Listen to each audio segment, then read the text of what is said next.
humanity finally revealed their hidden fleet, ancient warships that terrified the galaxy. The transmission came in at 300 hours, and it was not a request. I was standing at the observation window of Verath Station when the Valkyrie ultimatum scrolled across my data screen. My name is Yara Solis. I'm a commander in the United Earth Defense Corps, and for the past 3 years, I had served as Earth's senior military liaison to the Galactic Council. I had sat through hundreds of meetings in that curved chamber where 17 species argued about trade lanes and border disputes.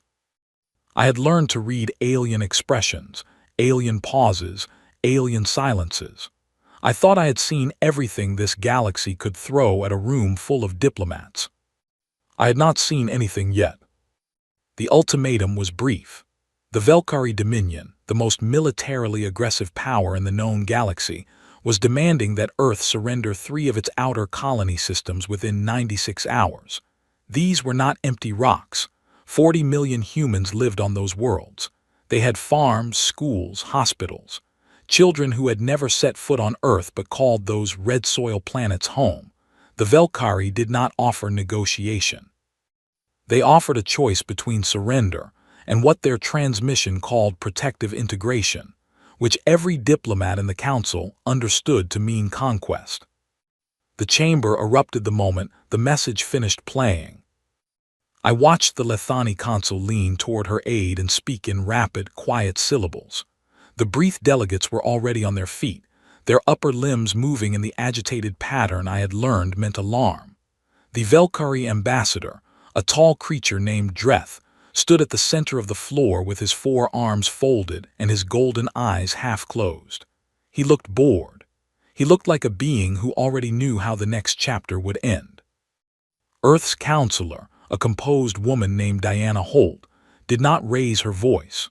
She did not stand dramatically. She simply pressed her fingertips together and said, in a level tone that carried clearly across the chamber, that Earth would require a 72-hour recess to consult its defense assets before responding. Dreth made a sound. It was a short, clicking sound that came from the back of his throat. His translator rendered it as laughter. His aide leaned toward him and said something in Kari that the open channel should not have picked up, but it did. My earpiece translated it in real time. The words were roughly, "What defense assets?" Several of the other delegates did not laugh out loud, but I saw the way they looked at each other. I saw the small movements, the quick glances. Humanity had been a member of the Galactic Council for 2 centuries. We were respected for our medicine, our art, our stubbornness in negotiation. We were not feared. We were the species everyone knew had one small fleet of patrol ships and a string of quiet colonies, the species that everyone quietly assumed would fold if someone pushed hard enough. Diana Holt did not react to the laughter. She gathered her materials, stood, and walked out of the chamber. I fell into step behind her. Just before the doors closed, I glanced back at Dreth. He was still wearing that bored expression. I did not sleep for the next 24 hours. I spent those hours doing what any military liaison does in a crisis, gathering information, running analysis, preparing contingency options that I already knew were inadequate.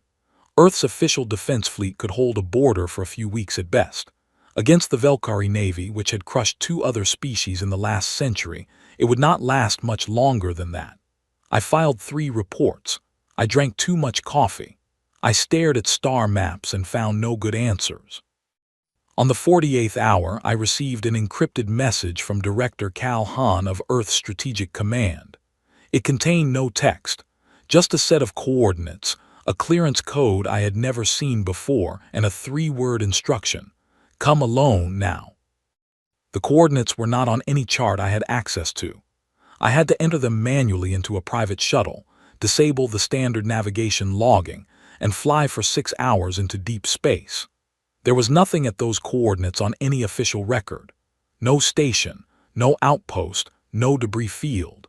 Just a region of space where sensors produced a faint, harmless-looking interference pattern that I now realized had probably been engineered to look that way. I dropped out of faster-than-light travel, and immediately understood why my sensors were struggling. There were ships in front of me. Not patrol ships, not escort frigates, not the modest vessels I had spent 3 years thinking were the full extent of Earth's military reach. These were warships of a scale that my brain initially refused to process correctly. The largest was directly ahead, a vessel so long that my shuttle's forward cameras could not capture both ends of it in a single frame. It was dark-hulled, almost perfectly black, running no beacon lights, no identification signals. It sat in the void like a piece of the void itself, something that had always been there, something that the universe had simply chosen not to mention. And it was not alone. In every direction, at distances that should have been empty space, more of them waited. My hands were steady on the controls. My voice was not. I opened a channel to the coordinates Director Han had given me and said quietly that I had arrived. His voice came back immediately. He sounded calm. He sounded the way a person sounds when they have been carrying a very large secret for a very long time and have finally, carefully, chosen to set it down. "Commander Solis," he said, "what you are looking at is the first armada. It has been waiting here for 140 years. We built it in the dark and we never told anyone, not even most of us." The largest ship in front of me was 14 kilometers long. I counted the vessels I could see with visual confirmation alone, without sensor assistance, just by looking at the shapes against the stars. I stopped counting at 200. "Director," I said, "how many?" There was a brief pause. 300 in the first armada," he said, "and the first is not the only one." Outside my window, the enormous dark ship sat perfectly still, patient as a sleeping mountain. It had been sleeping here for 140 years. It had been waiting, without a sound, without a signal, for exactly this moment. In 96 hours, the Valkyrie expected Earth to surrender. I exhaled slowly, and for the first time in 48 sleepless hours, I did not feel like we were losing. They gave me a shuttle escort to the flagship. Its name was the Endurance, and the name suited it in a way I would only fully understand later. The docking bay alone was large enough to hold 6 of Earth's standard patrol vessels side by side with room to spare. The interior corridors were lit with a low, steady amber light, wide enough that 4 people could walk abreast comfortably, and the walls had a texture I could not immediately identify, something between stone and metal that seemed to absorb sound without deadening it completely. Admiral Caden Morse met me at the end of the docking ramp. He was 81 years old, with the kind of posture that comes from decades of habit rather than effort, white-haired, brown-eyed, unhurried. He shook my hand and looked at my face the way experienced commanders always do when they meet someone new, taking a quiet inventory. "First time seeing them?" he asked. "Yes, sir." He nodded. "Everyone has the same look the first time. Come on, I'll walk you through it." He did not give me a tour of the whole ship. That would have taken days. He took me to 3 places: the bridge, the engine core, and the archive room. The bridge was enormous and quiet. It operated with a crew of 240, but the silence was the first thing that struck me. No shouting, no raised voices, no dramatic tension, just steady movement and low conversation, the sound of a team that had been training together long enough that they no longer needed to fill the air with noise. The main display was a 3-dimensional star map that occupied the center of the room, real time, updating with data from sensors I had never encountered in any official Earth vessel. "We have been running active training deployments inside the nebula field for 60 years, Admiral Morse said. "The crews rotate on a classified posting cycle. Every person on this ship has been here before. Some of them have been here 3 times. "And none of them talked," I said. "They signed agreements," he said, "but more than that, they understood what they were part of. You don't talk about something like this. You protect it. Because the moment the galaxy knows you have it, the advantage changes." He took me to the engine core next. I am not an engineer, but I have been around enough ship systems in my career to understand basic drive mechanics. What I saw in the engine core of the Endurance was not basic. The chamber was 3 decks tall, a vast cylindrical space filled with components arranged in a lattice pattern that reminded me, faintly, of something organic, like the inside of a living structure rather than a machine.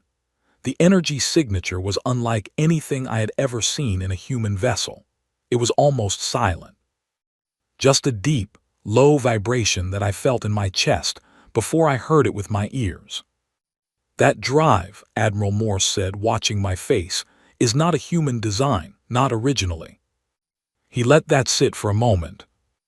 "Before we joined the Galactic Council," he said, "before first contact was officially announced, our deep space survey team spent 30 years working the outer regions alone. Standard protocol was to map, catalog, and report. One survey team found something different. 3 separate debris fields, each one ancient. The materials were not from any cataloged civilization. The designs were not in any database. Our scientists spent 15 years reverse engineering what they could find, and then spent another 30 years improving on it." I looked at the drive lattice. Whose design was it originally? He walked me to the archive room before he answered.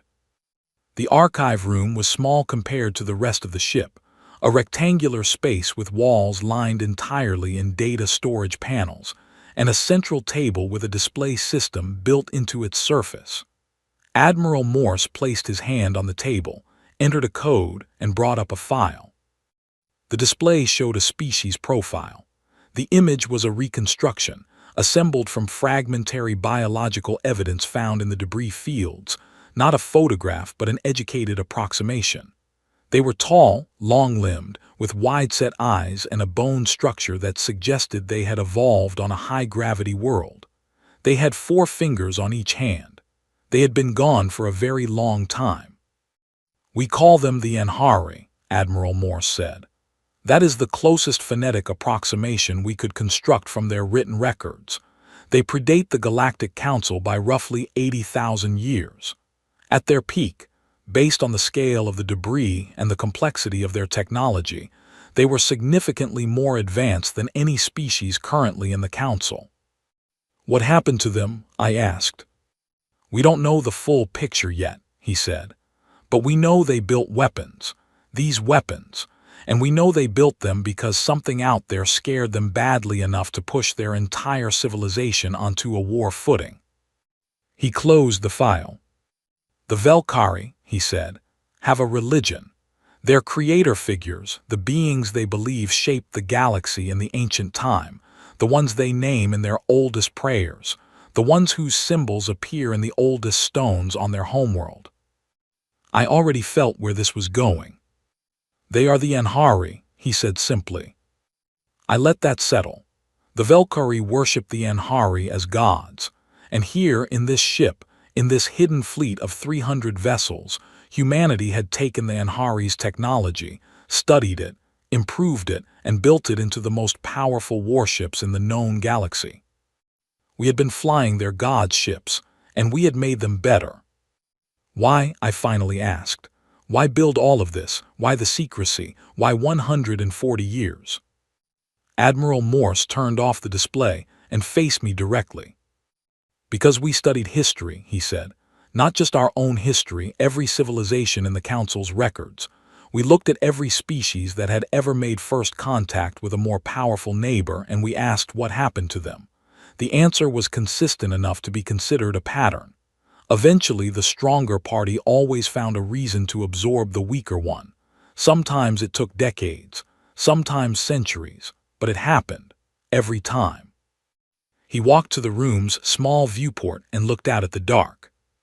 "So we made a decision early on that we would not wait for that moment to arrive unprepared.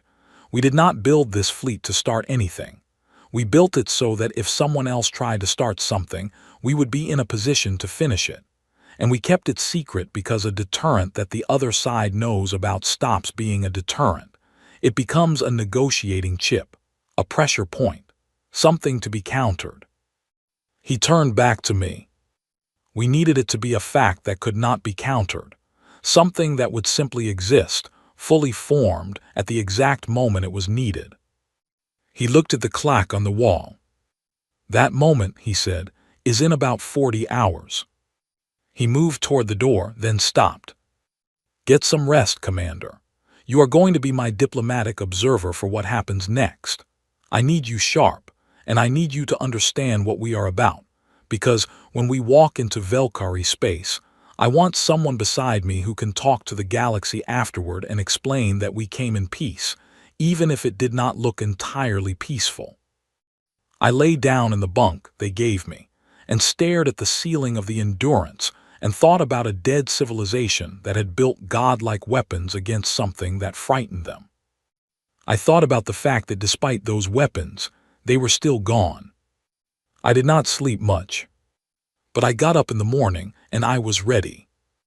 The moment the Endurance dropped out of faster-than-light travel, I understood what the phrase "drop the curtain" actually meant. We were 30,000 kilometers from the lead ship of the Valkyrie border fleet. I was standing at the secondary observation post on the bridge, one level above the main crew floor, with a full view of the forward screens. The Valkyrie fleet was arranged in a defensive arc, 17 vessels, heavy cruisers and 2 carrier-class ships, the kind of formation that had made other species turn around and go home. Then the rest of the First Armada arrived. They did not arrive loudly. There was no dramatic pulse of light, no shockwave, no theatrical entrance. One moment the space around the Valkyrie formation was empty, and the next it was not. 300 ships materialized across a wide arc, encircling the Valkyrie position without closing in, without pointing weapons, without making a single aggressive move. They simply appeared, and they were simply there, and the scale of them against the Valkyrie fleet was like placing 17 stones beside a mountain range and calling it a fair comparison. The Valkyrie border fleet went completely silent. I watched the communication indicators on the bridge. Their fleet-to-fleet channel flatlined for 11 seconds. 11 seconds in a military emergency is a very long time. It means that the people on those ships looked at their screens, looked at each other, and had nothing to say because nothing in their training had prepared them for this exact situation. Then their fleet commander opened a channel. His name was Admiral Threx. I had read his file, 30-year veteran, commanded the Valkyrie Eastern expansion campaigns, never lost a battle. He had a reputation for being unshakable. His voice, when it came through, was steady. I will give him that. But it was a performed steadiness, the kind of steady that a person has to work to maintain. "Unidentified vessels," he said. "Transmit identification codes and state your origin. You are in Valkyrie sovereign border space." Admiral Morse looked at his communications officer and gave a small nod. The Endurance transmitted the identification registry of every ship in the First Armada. Full codes, full specifications, full records. It took about 4 seconds for the data to transmit. It took considerably longer than that for the Valkyrie fleet to process what they were receiving. I watched the indicators. Their internal communication channels lit up like a circuit board. The chatter was dense and rapid, and I caught fragments through the translation feed. Words like impossible and those markings and Anhari and someone in their fleet, a historian or a records officer, was apparently shouting because their voice cut through the chatter at a volume that was hard to miss. The ship markings we used were based on the Anhari originals. We had not changed them, partly out of respect for the source, and partly, I later understood, because Admiral Morse and the engineers who designed the fleet had known exactly what those markings would mean to any civilization old enough to remember the Anhari myths, which included the Valkyrie, whose religion was built on them. Threx came back on the channel. His performed steadiness had developed a crack in it. "Those registry codes are not in any current database," he said. "That is correct," Admiral Morse replied. "They predate the current database by some margin. You are welcome to verify the hull alloy signatures against your historical records. We will wait." There was a pause. Simultaneously, on the Galactic Council's emergency broadcast channel, which I was monitoring on a secondary screen, the reaction was reaching its own peak. The council session had convened in emergency format the moment our fleet appeared on the galaxy-wide sensor net. Every ambassador, every military advisor, every senior official of every species in the known galaxy was watching what was happening at the Velkari border. The Lethani delegation had gone completely still, not quiet, not careful, but physically still, in a way that I had never seen from them. The Lethani were the most powerful military civilization currently in the Council. Their ships were the fastest, their weapons the most precisely engineered, their strategic doctrine the most sophisticated. They had assumed, with the calm confidence of a species that has held the top position for 4 centuries, that there was no fleet in existence they could not evaluate and categorize within moments of encountering it. They were evaluating and they were not speaking, and that silence told me everything. Admiral Threx opened the channel again. "The markings you carry," he said, and his voice had a different quality now, something between anger and something I can only describe as vertigo. "Those belong to the Enhari. They are sacred. You do not have the right to carry those markings." Admiral Morse leaned slightly forward. "With respect, Admiral," he said, "we earned the right. We found the ships. We studied the ships. We improved on the ships. And we have been carrying those markings for 140 years without telling anyone, which I think demonstrates a level of patience and restraint that should be recognized." Threx was quiet. "Now," Admiral Morse continued, "I believe there is a piece of council business that brought us here. Earth received an ultimatum 4 days ago. 3 colony systems, 96 hours, surrender or face integration. I am here on behalf of Earth's response." The channel hummed. "My response is no," Admiral Morse said pleasantly. "Earth will not be surrendering any colony systems. The 40 million people living on those worlds will continue to live on those worlds undisturbed. Furthermore, the Velkari Dominion will withdraw all forces currently positioned within the contested border zone to their pre-expansion line within 48 hours. This is not a counteroffer. It is a statement of what is going to happen." I opened my own secondary channel to Threx's flagship, a direct line, commander to commander, separate from the main frequency. Protocol allowed for it. Threx accepted the channel after a 6-second delay. "Admiral Threx," I said, "my name is Commander Yara Solis. I am Earth's military liaison to the Galactic Council. I want to speak plainly with you, separate from the formal channel." Another pause. "Speak," he said.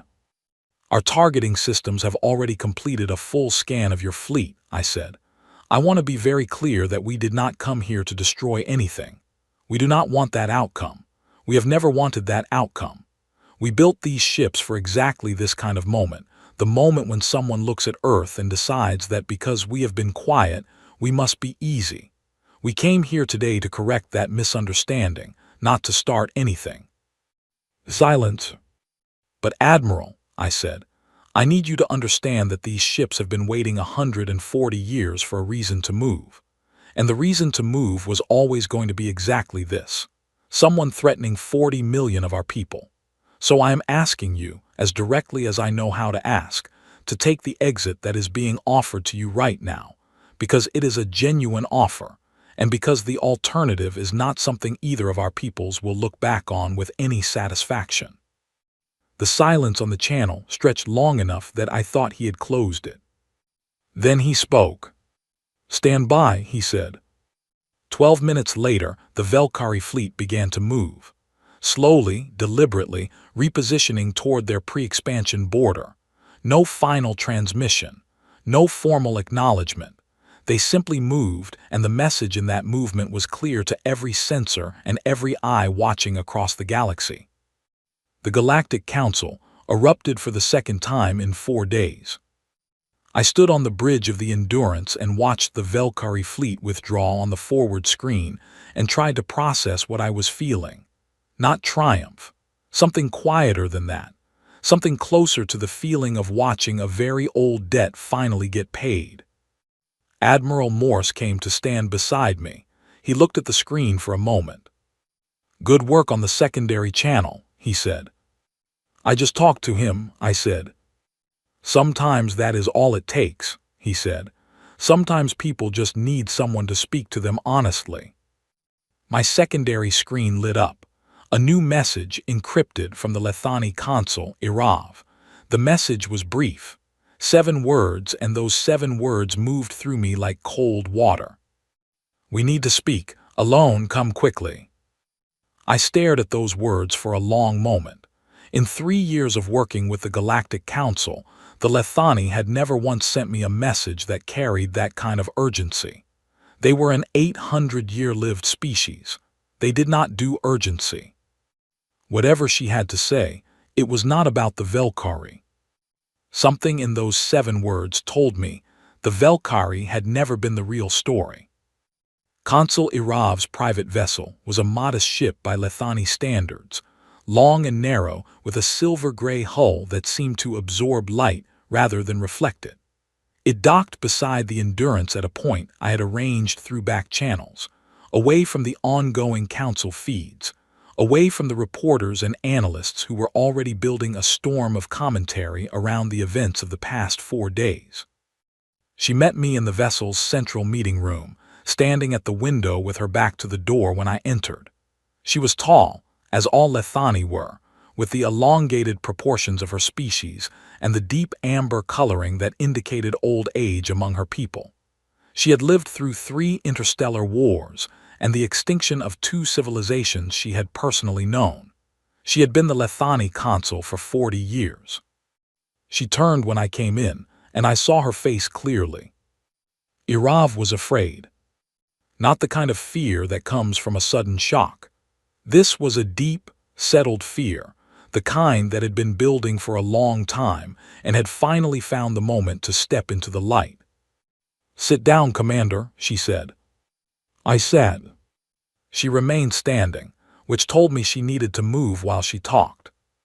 "I know about Cradle," she said. "I have known for 17 years." Cradle was the code name for the Hidden Fleet's assembly region. The fact that she knew it told me the Lethani intelligence network was considerably deeper than Earth security teams had assumed. I kept my expression neutral. "Our long-range monitoring detected faint, residual energy signatures from the nebula field approximately 20 years ago," she said.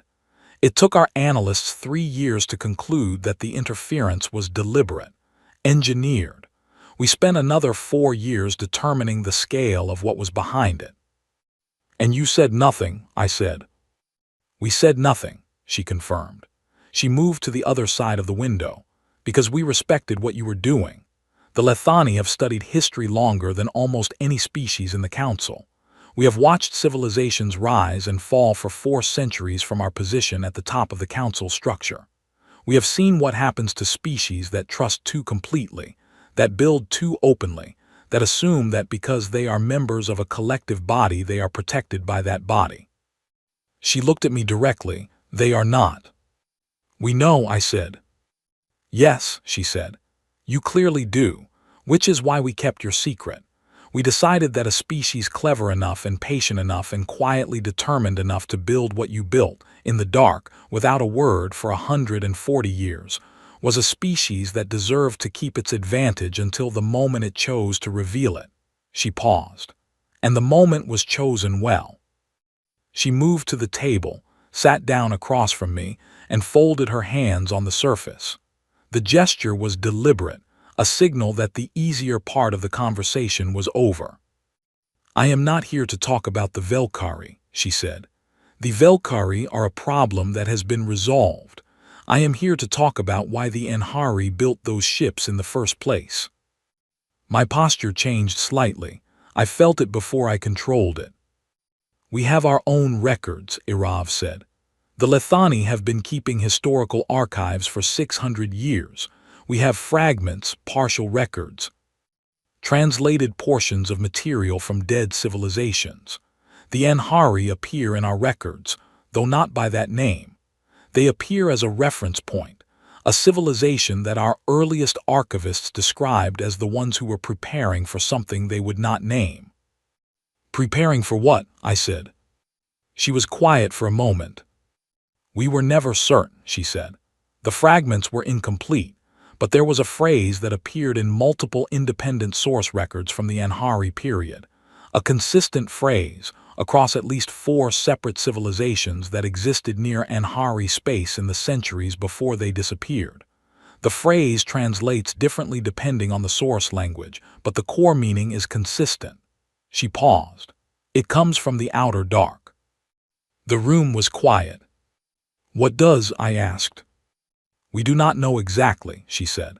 We know that the Anhari detected something.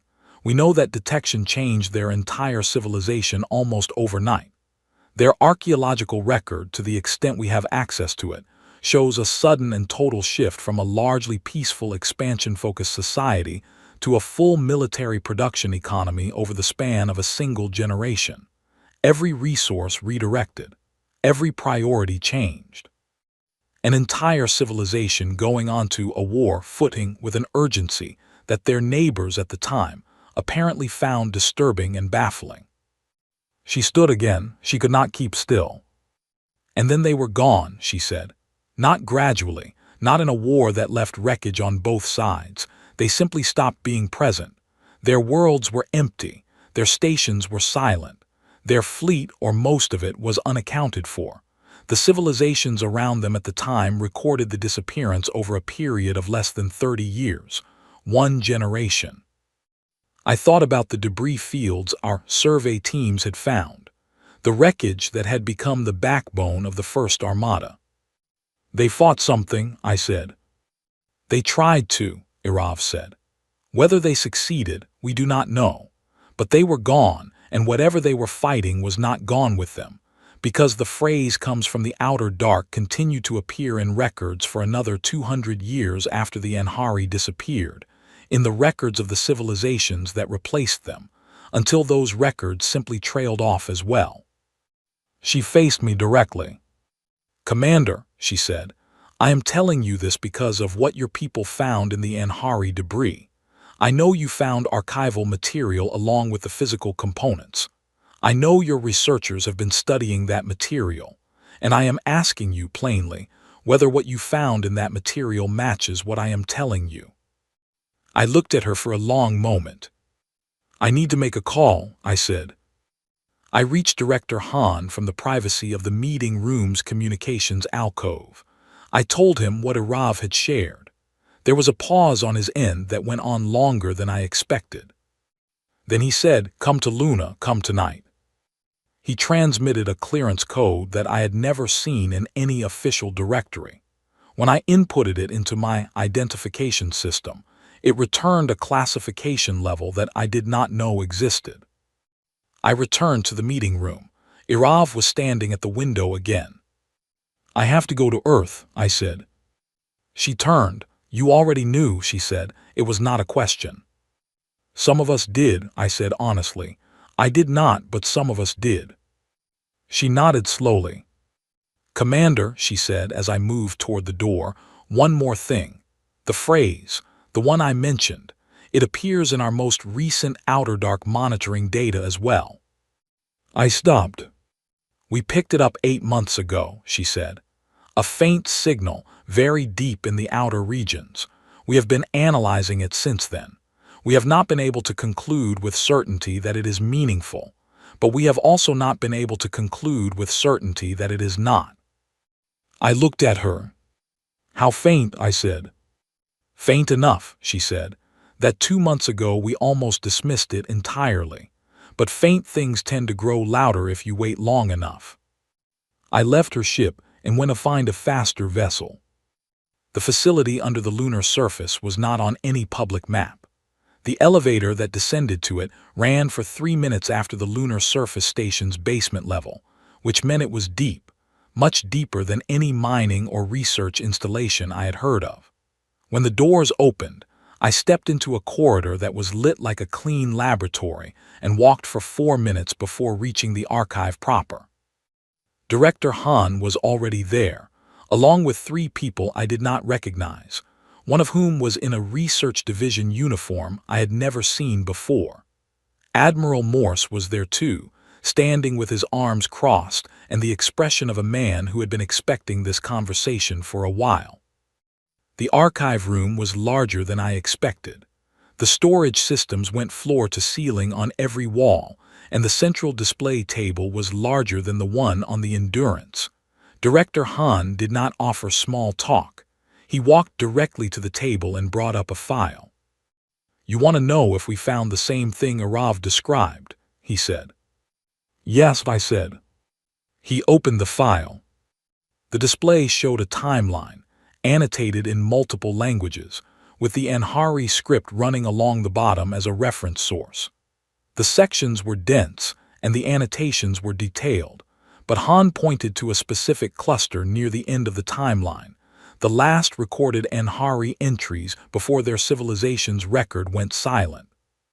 "This is from the deepest archive we recovered from the 3rd debris field," he said. "It took 9 years to translate fully. Our linguistics teams were working in complete isolation. The final entry, the last one in chronological order, was translated about 6 years ago." He highlighted a text block, and the translation appeared beside it. I read it. It took me a moment to make sure I had read it correctly. Then I read it again. The text said, "We leave our weapons to whoever finds them. We hope they are braver than we were. We hope they are stranger. We hope against everything that they are human." I looked up at Director Han. "That cannot be right," I said. "This is 80,000 years old. They cannot have written that. They did not know we existed." Han nodded slowly. "We know. We have verified the translation 11 times by 4 independent teams. We have cross-referenced the grammar structure against every other Anhari document we recovered. The word in their language that our system renders as human is a specific term. It does not mean person or being or ally. It is a specific proper noun that appears nowhere else in the Anhari records we have." The room was very quiet. "Our linguists," he continued, "spent 3 years debating whether the translation was an error. Eventually they stopped debating it because there was no error they could identify. The text says what it says." Admiral Morse spoke from across the room. "Whatever they were afraid of," he said, "they believed that the species capable of standing against it had not yet arrived when they built those ships, so they left the ships for us, whoever us turned out to be." I stared at the words on the display. And then every perimeter alarm in the facility went off at the same time. Not one, not two. Every single Outer Dark monitoring station, all 47 of them, spread across the farthest reaches of Earth's sensor network, triggered simultaneously.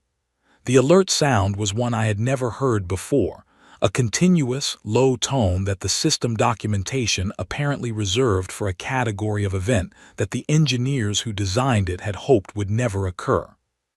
Director Han moved to the emergency panel on the wall and pulled the status feed. He looked at it. His face changed. "It is moving toward us," he said quietly, "from the Outer Dark, whatever the Anhari built those ships to fight." He looked up at the room. "It noticed us when we turned on the fleet." Admiral Morse was already reaching for his communicator.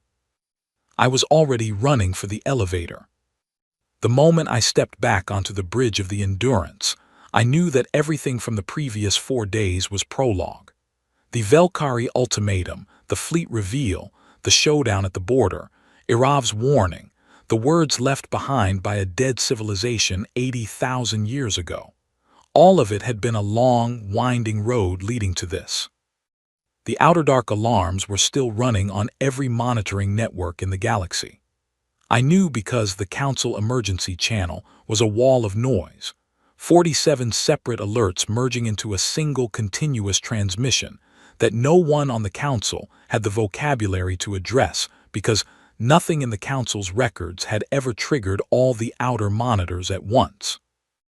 Admiral Morse was at the main display when I arrived. He did not look up immediately.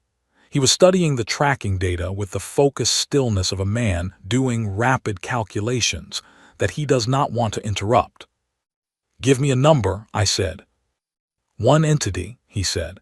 "As far as we can determine, but entity might not be the right word. It is large, very large, larger than any ship in the known galaxy, including ours. It is moving at a speed that should not be physically possible for something of its mass, and it is moving directly toward the Council's central systems." "Time to intercept range," I said. "At current speed, 11 days, he said. "But it is not moving at a constant speed. It is accelerating." He finally looked up. "The Velkari have already contacted us," he said. "3 other Council species in the last 2 hours. They want to know if we can do something about this." "Can we?" I said. He held my gaze for a moment. "That is what we built these ships for," he said. "Not for the Velkari, not for border disputes or political standoffs. We built them because humanity has always understood, on a deep level that we could never quite articulate to anyone else, that the universe is very old and very large and that most of what is in it has never been mapped, and the unmapped things are not always quiet." He turned back to the display. "The Anhari knew that. They tried to prepare for it. We took their preparation and we improved it, and now we are going to find out if it is enough." He gave a command that went to every ship in the first armada. Then he gave a second command, one I had not heard before, on a frequency I did not recognize. The response was immediate. On the far edge of the tracking display, new shapes appeared, emerging from different points in space, from regions that the galaxy-wide sensor net had recorded as empty for as long as the net had existed. Ship after ship after ship, more of them, different configuration from the first armada but the same dark hull, the same Anhari markings, the same massive scale. The second armada. And then from a third set of coordinates, the third. 600 ships total. I counted them on the display as they assembled into formation. 600 vessels, every one of them built on the bones of a civilization that had understood what was out there and had tried to prepare the next species in line. 600 ships that humanity had kept secret for over a century, in the patient conviction that the secret would someday matter. The Galactic Council feed, which I was monitoring on a secondary screen, captured the moment the full fleet appeared on the galaxy-wide sensor net. Every species, every watching station, every military analyst across 17 civilizations. They all saw 600 ships materialize in formation, and for approximately 20 seconds, no one on any channel said a single word. Then the Velkari ambassador made the transmission that I think every historian will reference when they write about this period. It was a formal council broadcast, recorded, logged, transmitted to every member civilization.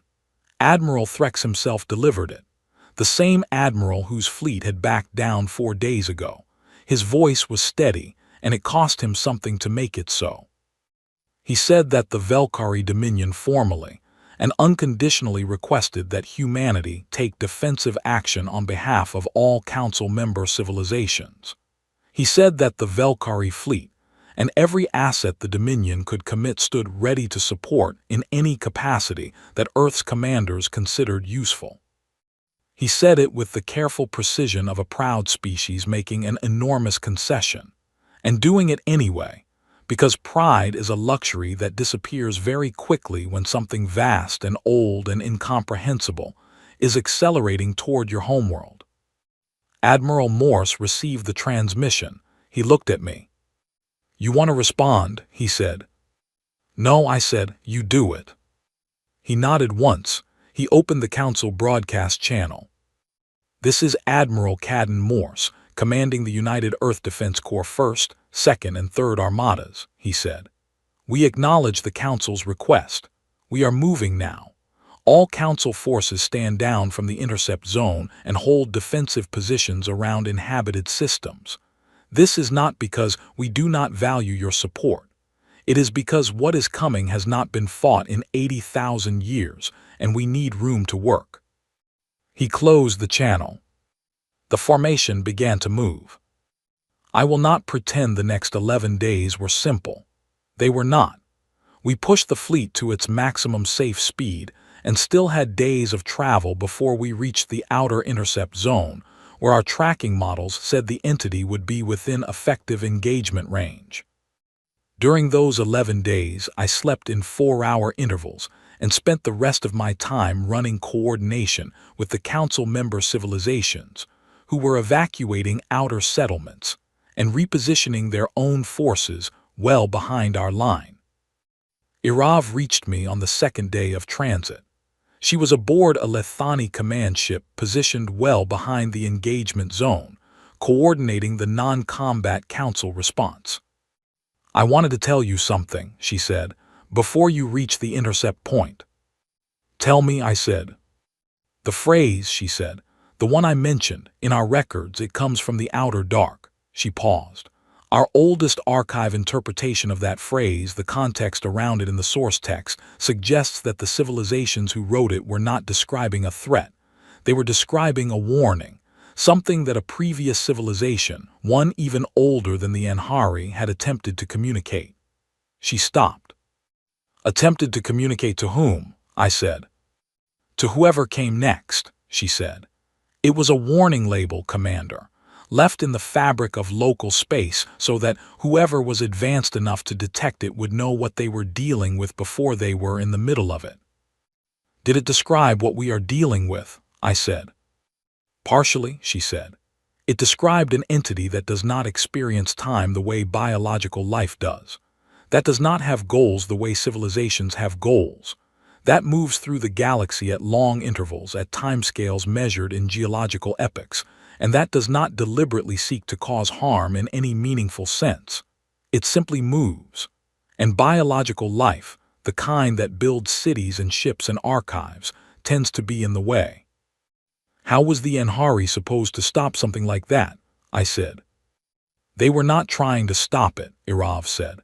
"The weapon systems we are talking about, the ones built into your fleet, our analysis of the few Anhari technical fragments we have access to suggests they were not designed to destroy the entity.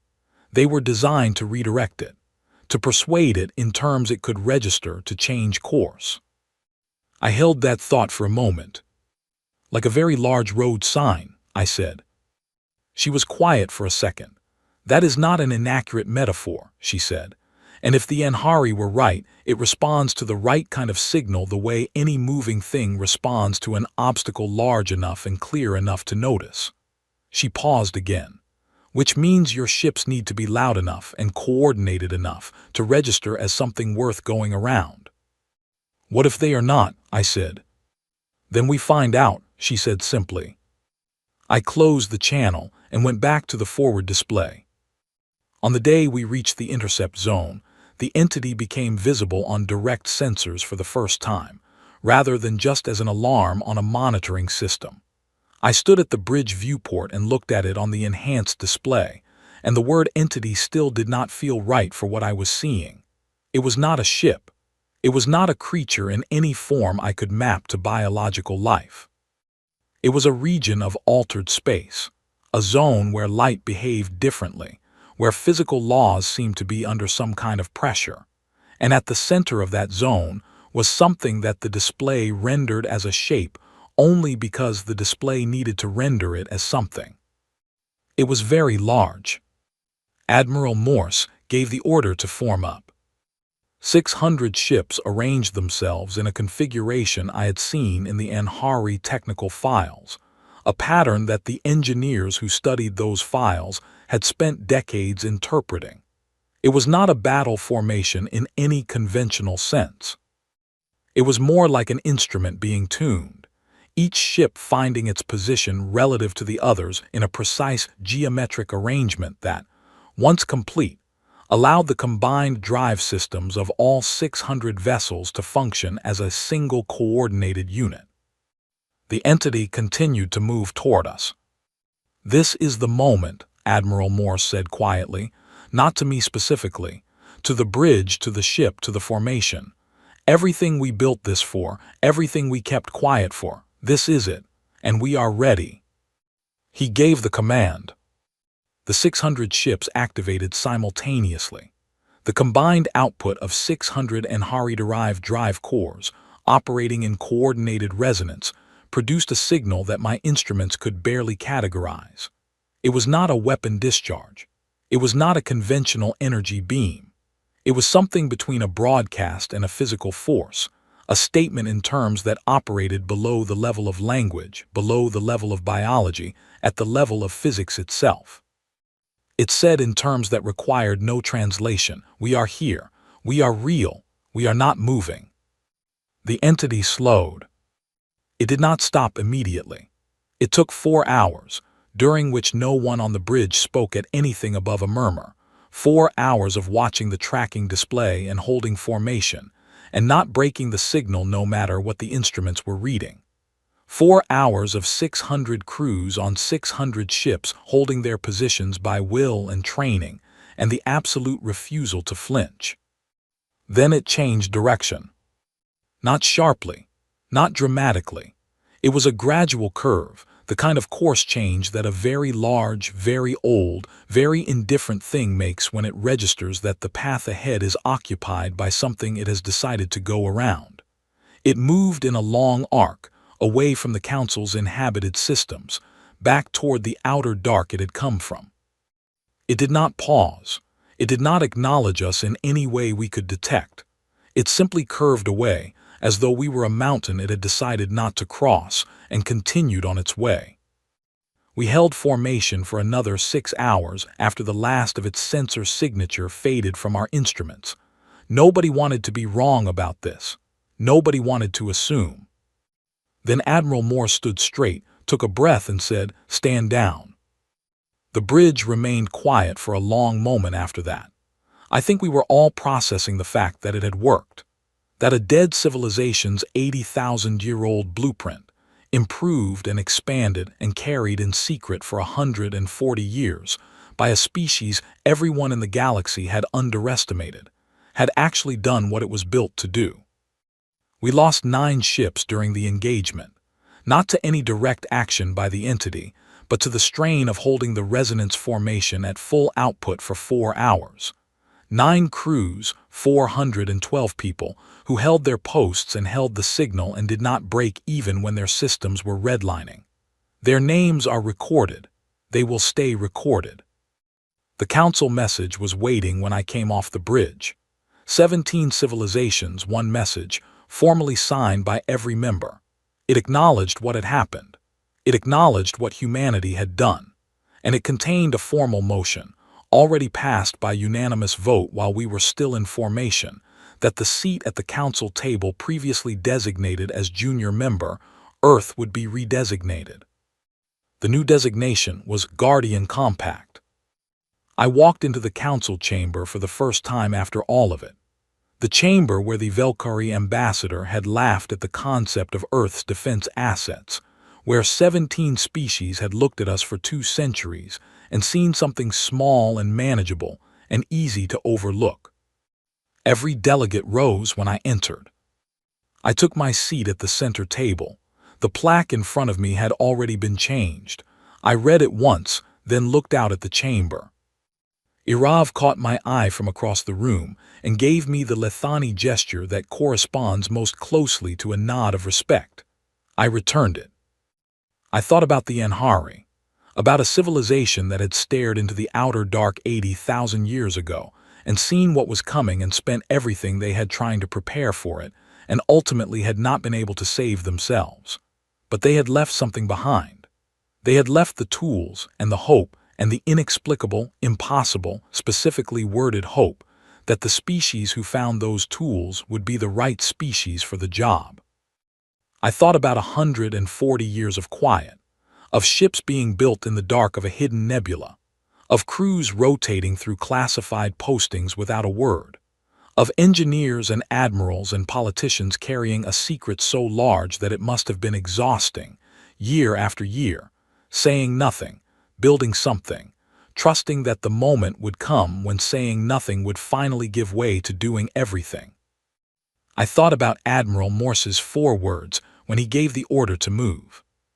Bring them all up. I thought about 40 million people on 3 colony worlds who were still there, still home. I thought about the 9 crews who held the line. And I thought that if the Enhari could see us, if that was somehow possible, if their 80,000-year-old hope had any way of reaching the present, then I hope what they saw looked like this. A species that had been staring at an empty sky for as long as it could remember, that had always suspected the sky was not actually empty, that had prepared in silence and in patience and in absolute refusal to be caught without an answer. We were alone for so long, staring at the dark between stars, wondering if something was out there. Something was out there. It had always been out there. It had been waiting in the long dark since before our species knew what stars were, and when it finally moved, and when every other civilization in the galaxy discovered they had nothing that could face it, humanity was ready. Quietly, stubbornly, magnificently ready. We were always ready. That was just what we do.